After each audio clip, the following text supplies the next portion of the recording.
Why it sucks to be born as a brown recluse spider. Birth and infancy. You awaken to consciousness in a place without light, taste, or sound. It's a void of pressure and warmth, a murky, twitching soup of existence. You're not alone. You're packed into a messy, off-white silk sleeping bag with 49 of your siblings, a squirming knot of potential life. The air is thick with the smell of dust, decay, and the faint, metallic tang of damp concrete. Welcome to the forgotten corner of a basement in rural Missouri, wedged between a leaking pipe that weeps a single drop every hour and a stack of water-damaged encyclopedias from 1982. This humid, forgotten tomb is your entire universe. You don't know your mother. You never will. She spun this sack, filled it with you and your doomed brethren, and then vanished into the shadows like a phantom. Her only parting gift was a genetic blueprint for being a master of stealth and a tiny, 8-legged container of flesh-melting venom. No hugs, no advice on how to navigate the world, just a pre-programmed instinct for paranoia and murder. A leg brushes against yours, then another. There's no cozy sibling bonding here. Every touch is a potential threat assessment, a cold calculation of who is weakest. The first rule of Recluse Club is get away from everyone else before they get hungry. Suddenly, a tremor runs through the sack. A few of your more ambitious siblings have already figured this out. Well, make that 48 siblings. You take the hint. A frantic, chaotic energy fills the sack as everyone scrambles to escape everyone else. You claw your way through the writhing mass, stepping over the newly deceased, and scramble through a small tear in the silk, dropping onto a cold concrete floor.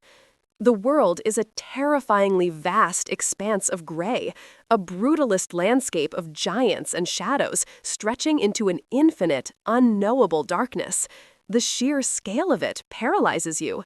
A single floor tile is a desolate plain. A dust bunny is a mountain. You are infinitesimally small in a world that doesn't know or care that you exist.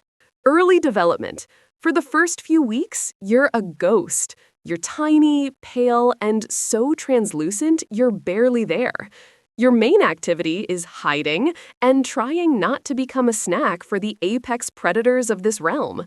This includes the spindly-legged cellar spiders that drift through the upper corners like creepy mobiles, the brutish wolf spiders that patrol the floor like furry tanks, and worst of all, your bigger, slightly older siblings from a previous batch who see you as a convenient walking meal. You witness this firsthand from the safety of a crack in the floor. One of your brothers, blinded by hunger, makes a desperate dash for a dead fly. Before he gets halfway, a shadow descends. A wolf spider, 3 times his size, simply runs him over, scooping him up without breaking stride. You press yourself deeper into the crack, vowing to never be that stupid. Caution isn't just a virtue, it's the only thing keeping your insides from becoming someone else's lunch. You survive by molting. It's a painstaking, terrifying process that feels like escaping a straitjacket made of your own skin. You have to hang from a single thread, completely exposed, for what feels like an eternity while you slowly pull your new, softer body from the old, brittle husk. You are never more vulnerable. During one such molt, you watch in horror as an ant patrol marches directly underneath you. You hang motionless, every nerve screaming as they pass just inches below. One curious ant even pauses to inspect your discarded husk before moving on. The experience teaches you to be even more selective about your molting spots. Each time you emerge a little bigger, a little darker, and the signature violin shape on your back becomes a little more defined. It's nature's way of saying, I'm not just a spider, I'm a work of art that can send you to the emergency room. Your first hunt isn't glorious. It's a clumsy lunge at a silverfish, an insect that looks like a tiny, armored centipede from a nightmare. You miss twice, your fangs clicking uselessly on the concrete. The silverfish jinks left, then right, its antennae twitching mockingly. On the third try, you connect. You inject your venom and, wait, there's no struggle. The silverfish just stops, its antennae timing one last pathetic twitch before it goes still. This is your first taste of power. Your venom isn't for fighting, it's for ending fights before they begin. Your first near-death experience arrives without warning.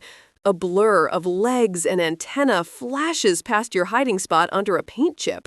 It's a house centipede, a 30-legged demonic freight train that moves faster than you can process. It doesn't even see you. It slams into the wall near your crack, sending vibrations through your entire body. You freeze, every instinct screaming at you to become one with the concrete.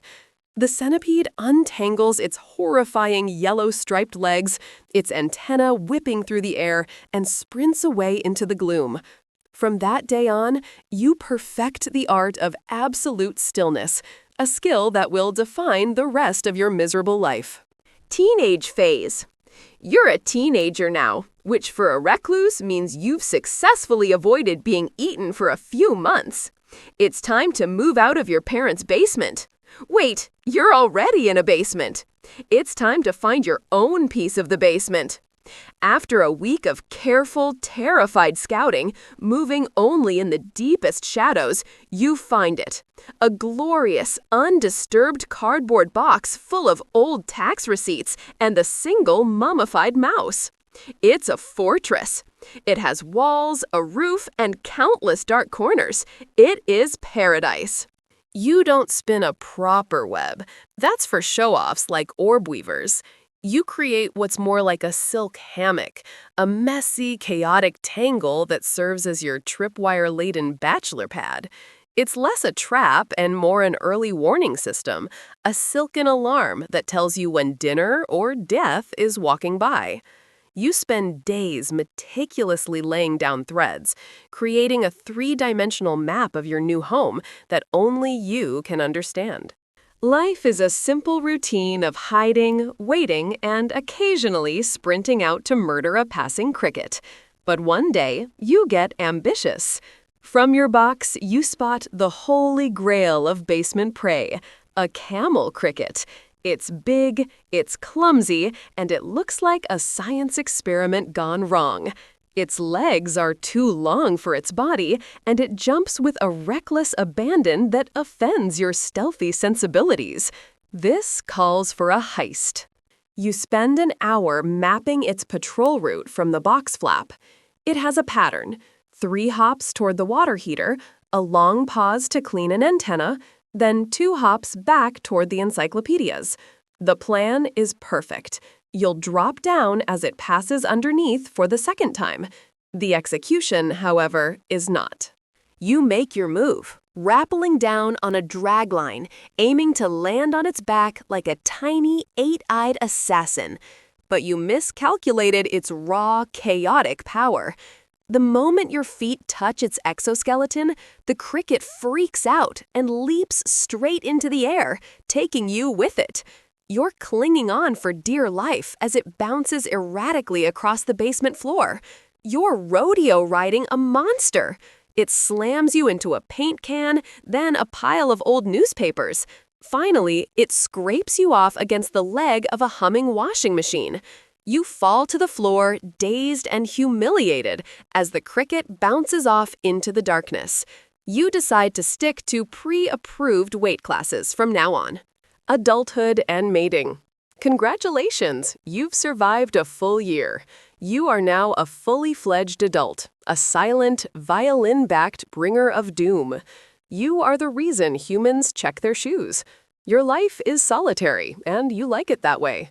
Your entire world is the 15-inch radius around your cardboard box. You have memorized every crack in the concrete, every dust bunny, every potential threat. You know the exact time the furnace kicks on and the precise pattern of the cellar spider's web. You are the master of this tiny, forgotten kingdom of filth. Then you feel a new vibration. It's not prey, it's a male. He's scrawnier than you, and he moves with the nervous energy of someone who knows he's one wrong move away from becoming a protein shake.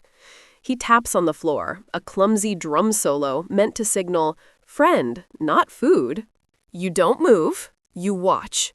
He cautiously approaches, legs trembling, pausing every few inches to wave his pedipalps in what he probably thinks is a charming gesture. The courtship is awkward. There's no romance, just pure, uncut terror on his part. He gets the job done with the efficiency of someone defusing a bomb. The moment it's over, he doesn't wait for a polite goodbye. He sprints for his life. You let him go. You're not hungry today. Plus, the chase seems like too much work. You spend the next few weeks feeling heavier. You are now a walking vessel of future misery. You begin spinning a new sack, a dense, silken nursery for your own batch of 50 little monsters, which you attach to the inside of your cardboard fortress. Your life's work is complete. You have successfully passed on your legacy of being a creepy, misunderstood hermit. Old age and decline. Another year passes, and another. In Recluse terms, you're ancient. Your movements are slower. Your last molt felt like it almost killed you. Your new exoskeleton hardening uncomfortably over your stiff joints. Your once perfect violin marking is faded and chipped, like an old tattoo. You hunt less. Mostly, you just sit in your silk hammock in your cardboard box, feeling the vibrations of the world without participating in it. You have become a living dust bunny.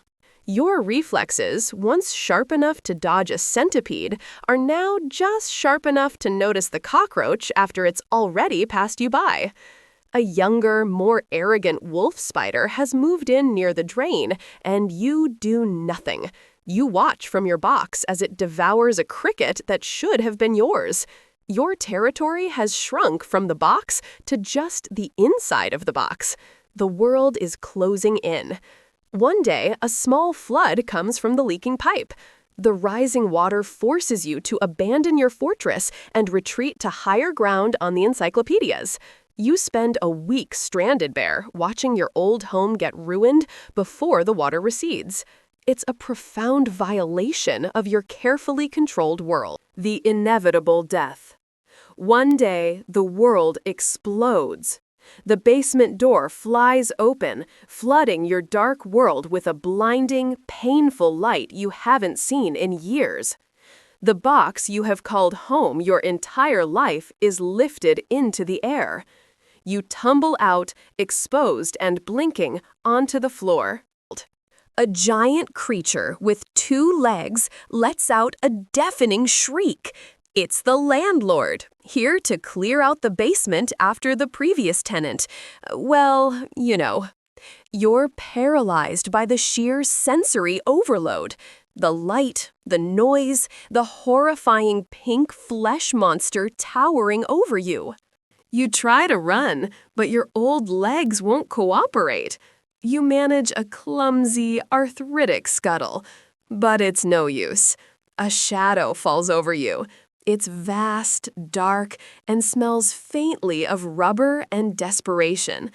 It's a work boot. As the soul descends, your 3-year life flashes before your 6 eyes. The terror of the centipede, the humiliation of the cricket rodeo, the singular satisfaction of a well-ambushed silverfish, the quiet solitude of your box. Your final thought is one of simple, profound regret. I should have eaten that guy last year. If you enjoyed this story, don't forget to like, share, and subscribe for more content like this.